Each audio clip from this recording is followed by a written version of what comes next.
one of my students, Caleb Klein, for winning the April Fool's Day Master Magic Mentors Contest. So congratulations to you, Caleb. And I want to talk about one of the places I get many of my magic ideas to work on, and that's from magic magazines. I have here, this is a July 1985 Genie, and this is with Dan Fleshman on the cover.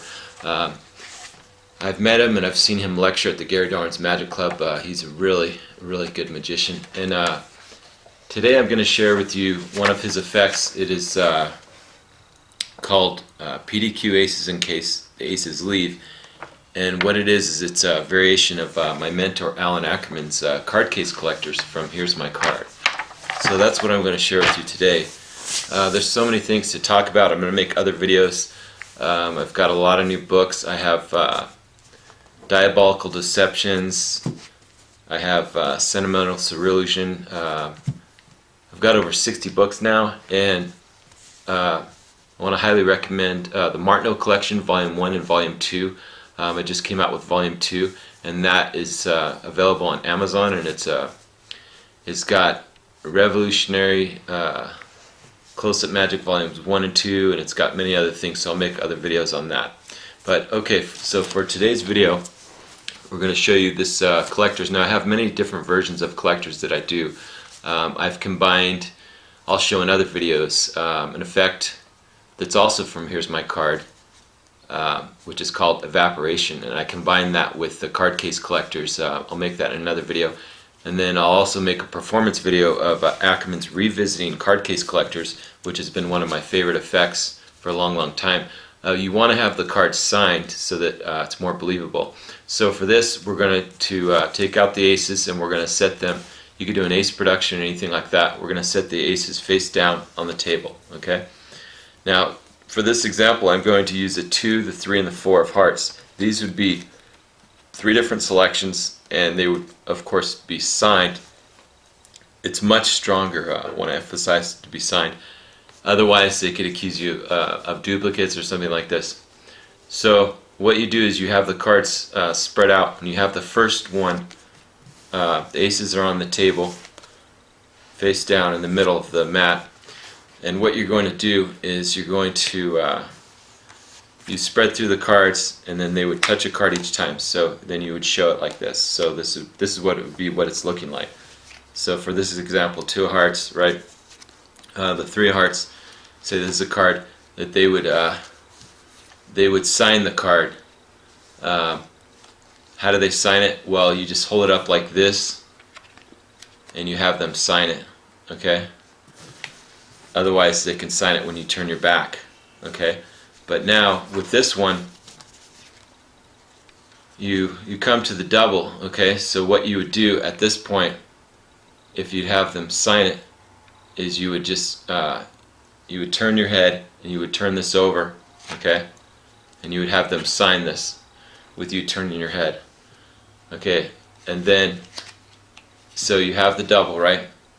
They signed it. Now you come down, and when you come down, there it is. Now you put the left hand packet on top, so you have the 4 hearts on top. That would be the 3rd selection. So you have 2, 3, X card, correct?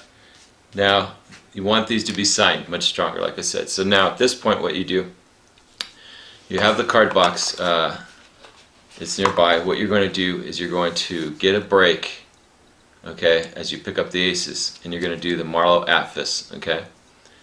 And so you pick up the aces, and as you square them up, you're going to add that on. So I like to go like this, okay, so you can see the 4 aces here. That way they can see everything right before they're squared up. Then as you're squaring them up, you're going to get another pinky break, which you're going to transfer to your thumb. You're going to steal another card here into the thumb break. So this is the Marlowe Atlas. As you're going to count, you draw attention to the suits. You say Ace of Hearts. Okay, maintaining your thumb break here. Okay, Ace of Spades. Then as you count Ace of Diamonds, you're going to drop that off the break as you count. So what you have here, held up in biddle grip here in your right hand, is you have the third selection, okay, which would be signed. So you basically have that part of the sandwich. Now over here you have an X card with 2 aces face up, correct? So what you're going to do is you're going to take this, okay, you're going to pick up the box, you're going to put this very cleanly inside the box, okay, and you put it in this way with the flap side up. You show it empty, you take this and you put it in here. Now I'm going to show a subtlety that Dan Fleshman didn't have in there, and it's from Allan Ackerman, original card case collectors, and that is, as you shake the box, you grow your first fingernail out just a little bit, and so as you shake the box you're going to scratch the back, and that's going to create lots of sounds, so it'll sound heavier. Now if this was the original card case collectors, there'd only be 1 card in here, so that would be the reasoning behind that. But with 3 cards, it almost sounds like 4, but see, it sounds a little light, so you can use this scratch subtlety. Okay? It's very strong. Set this down on the center of the mat. Okay? Next, what you're going to do is you're going to be, as you're doing that, okay, as you're shaking here and scratching with your first finger, scratching, because that will combine the sounds, so it sounds like more.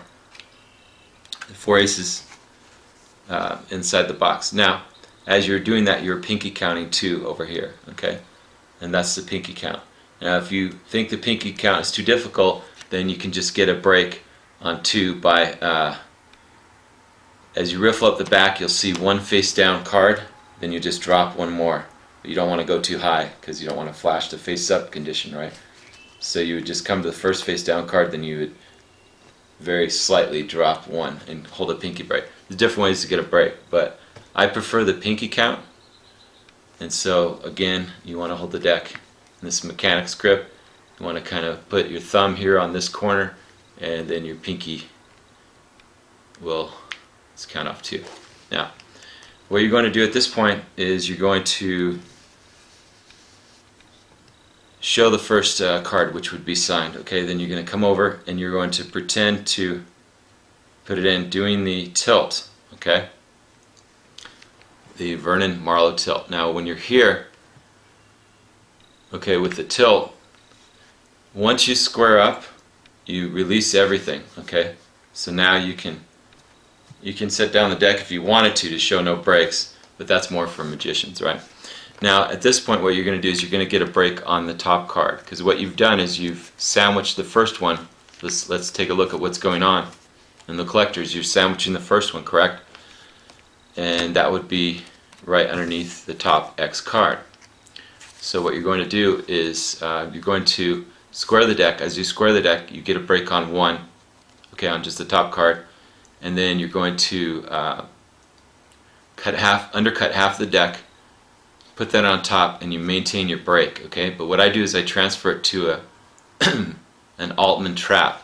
Now Altman trap is back here, so instead of the pinky it's back here. This is much cleaner, okay? Now when you show the next sign selection going in, it goes right into your break, okay? So you can show it cleanly, and then you show that going into the middle. So this is a good subtlety, because remember you just did the tilt, so if there was any doubt that it was going into the middle, each one is progressively better, right? So as your thumb pushes down, you're going to as you push this in, you're going to maintain a pinky break above that. Now you're going to do a double undercut to bring that to the top, because what you've got at this point is you've got the first 2 selections sandwiched and the aces on top.